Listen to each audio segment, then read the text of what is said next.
Wait, this one counts? Yes, this one counts. Welcome, everyone, to Let's Play Ace Combat X, Skies of Deception.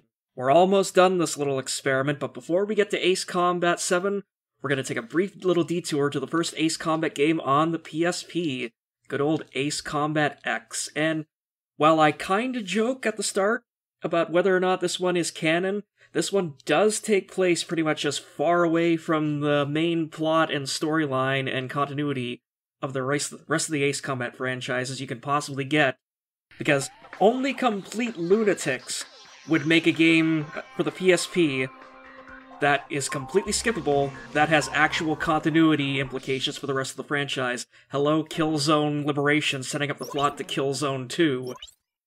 But anyways, to start off, at the very beginning of the game, we are asked to create a player data and character file. So we're going to be incredibly uncreative, and we're just going to call this one Griffiths 1 after the player character in Ace Combat X itself. So you're asked to give, basically, give Griffiths 1 a canon first name, canon with an asterisk the size of, like, Jupiter, and of course a call sign. So, like I said, we're just gonna go the standard Ace Combat route and be Griffiths 1, Griffiths 1.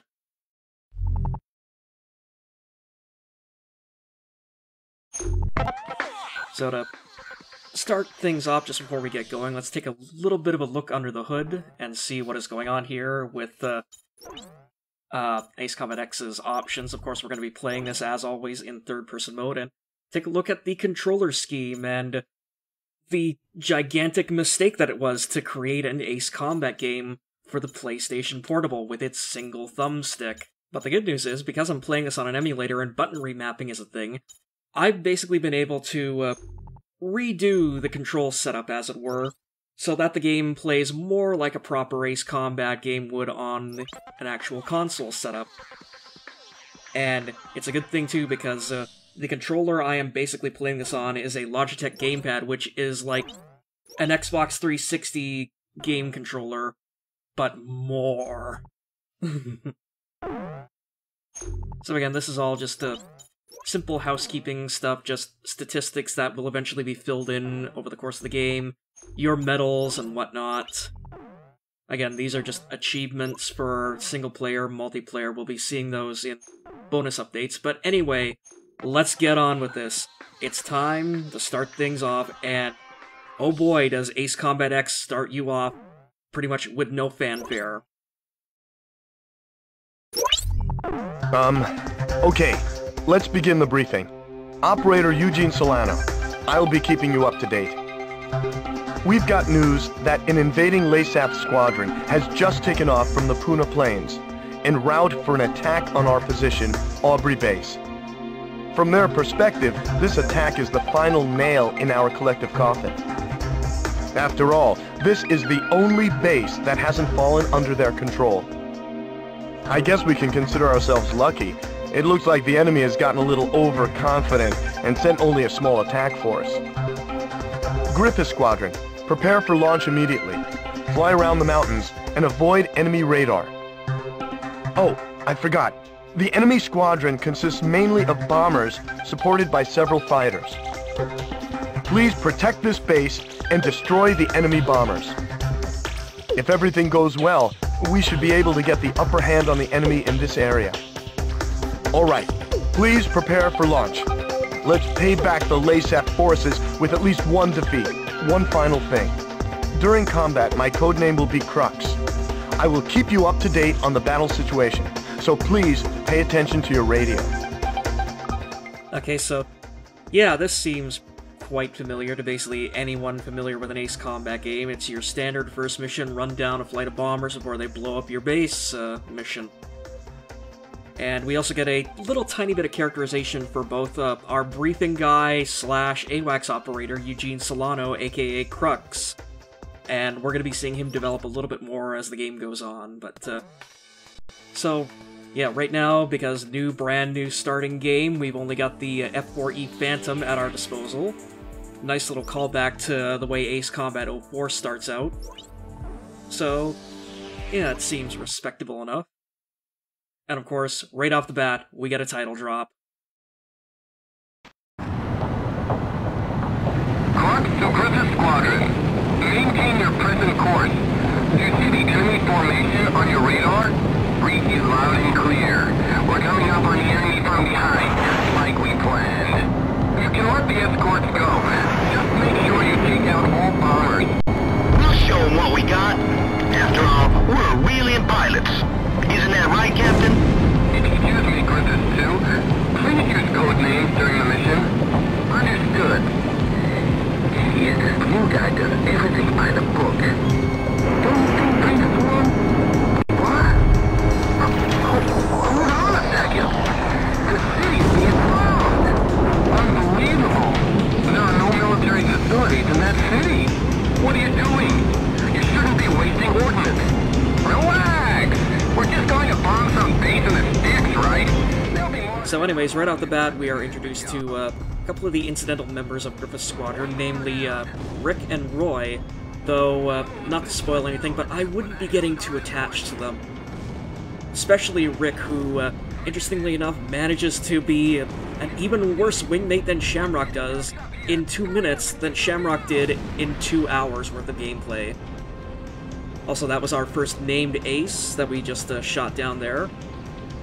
Ace Combat X features an interesting take on the named ace mechanic, where they will actually show up in a brand new game if you complete certain objectives. So the objective for this one, getting the first named ace Manta to spawn, is taking out 4 of the LASAT bombers in under 4 minutes, or in under 2 minutes, I should say, sorry.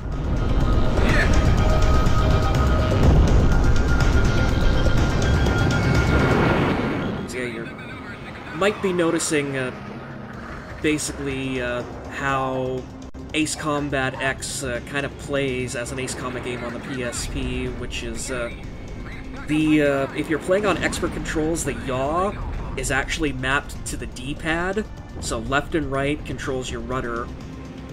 So that was, again, one of the first things that I remapped on PPSSPP, was to remap them to the shoulder buttons like it plays on the console versions. And also, because there is no second analog stick, you have no camera control, either in your like cockpit view, gun cam, or third person. Like, I've seen like certain people apparently able to mimic that function, like Tuga Avenger in his LP of X somehow managed to do it. I've not figured that out myself, so if anyone wants to basically clue me in on how to do that, by all means, you're more than welcome to. And another thing you also might be kind of noticing, like especially with the little tiny happy face on the rudder of the Phantom is sticking out, but I'm playing this with the Ace Combat X high-definition texture replacement package done by Super Ostrich, so that is a texture replacement package that covers all the planes, some of the map graphical user interface type things, and also the heads-up display in the latest update. Hasn't really done anything with the like the actual terrain texture package. I think that's a little bit beyond the capacity of what can be done with a texture repack, but it's basically going to make everything look just a tiny bit better compared to how it would look just playing this even just on a straight PSP rather than on an emulator. But anyways, we kind of let those 2 B-52s fly over the base, but just don't worry about it. It's still there. They haven't dropped anything, right? Also, you can, by the way, like, if you are really slow and really sucky at this mission, like, the bombers will fly over Aubrey base and they will drop their bombs on it, and the game lets you know very loudly that you screwed up with just the massive explosion noise that it plays. So, I do find that slightly charming, I don't know.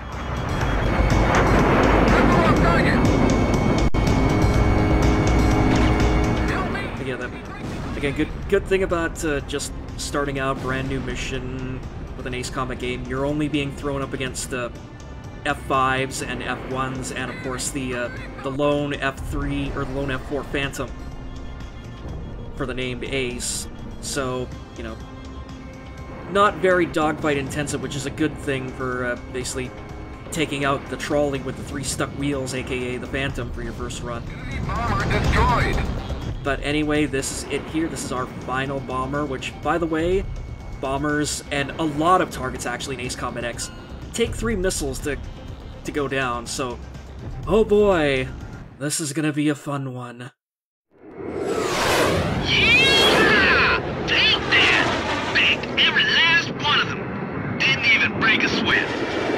Next one, what do you say we head to the capital and take her back right now?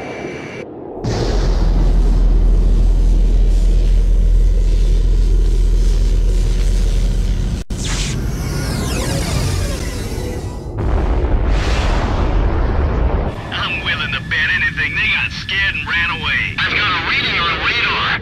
Something's coming in at high speed. It's a missile! What? Where? Where is it? Answer me now! Eugene! The Puna Plains! The missile's coming from the Puna Plains! The Great Mirror? Hey, that better not be what I think it is. It's an SWBM! Get out of here now! What should we do? Where's it coming from? How far is it? It's no use! We're too late!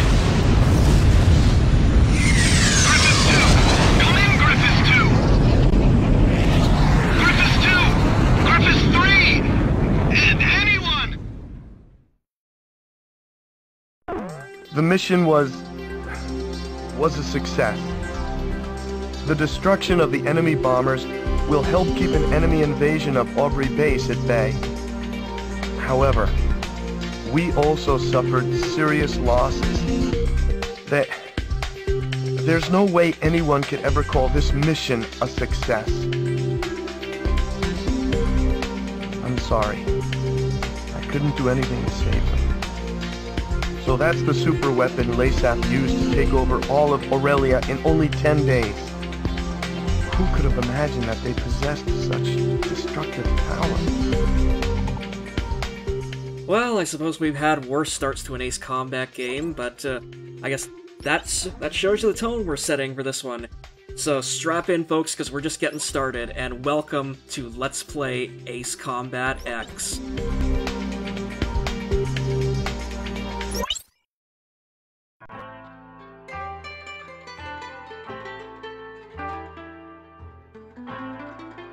Let this be a symbol of the fury borne by our countrymen towards Aurelia. Such was the impassioned speech of LASAF's commander Diego Gaspar Navarro, as images of the Aurelian squadron's destruction over Cape Aubrey played in the background. A day later, his gravelly voice continued to echo through my hungover brain. October. 1 year after the cessation of the Democratic Republic of LASAF's civil war. After the Civil War, LASAF began to set their sights on their peaceful neighbor, the Federal Republic of Aurelia, claiming retribution for years of exploitation. The invasion suddenly began. With the ever-present threat of the cloaked airborne fortress Gleipnir looming overhead, there was little time to react to the few concerns raised about the validity of the war. Such was the speed at which all of Aurelia fell under LASAF's control. Well, not everything has fallen into their hands, but it's only a matter of time. Looking out over the capital, Gaius Tower is both home to LASAF's Central Command and the very symbol of its power. It was originally intended to be a symbol of Aurelia's peace. How ironic. As I looked up at the sun traveling the same old path across the sky, the rays burned my tired eyes. Damn it. I just wish I could finish covering this completely one-sided war and head back home. I'll never get used to being in the southern hemisphere with its backwards seasons.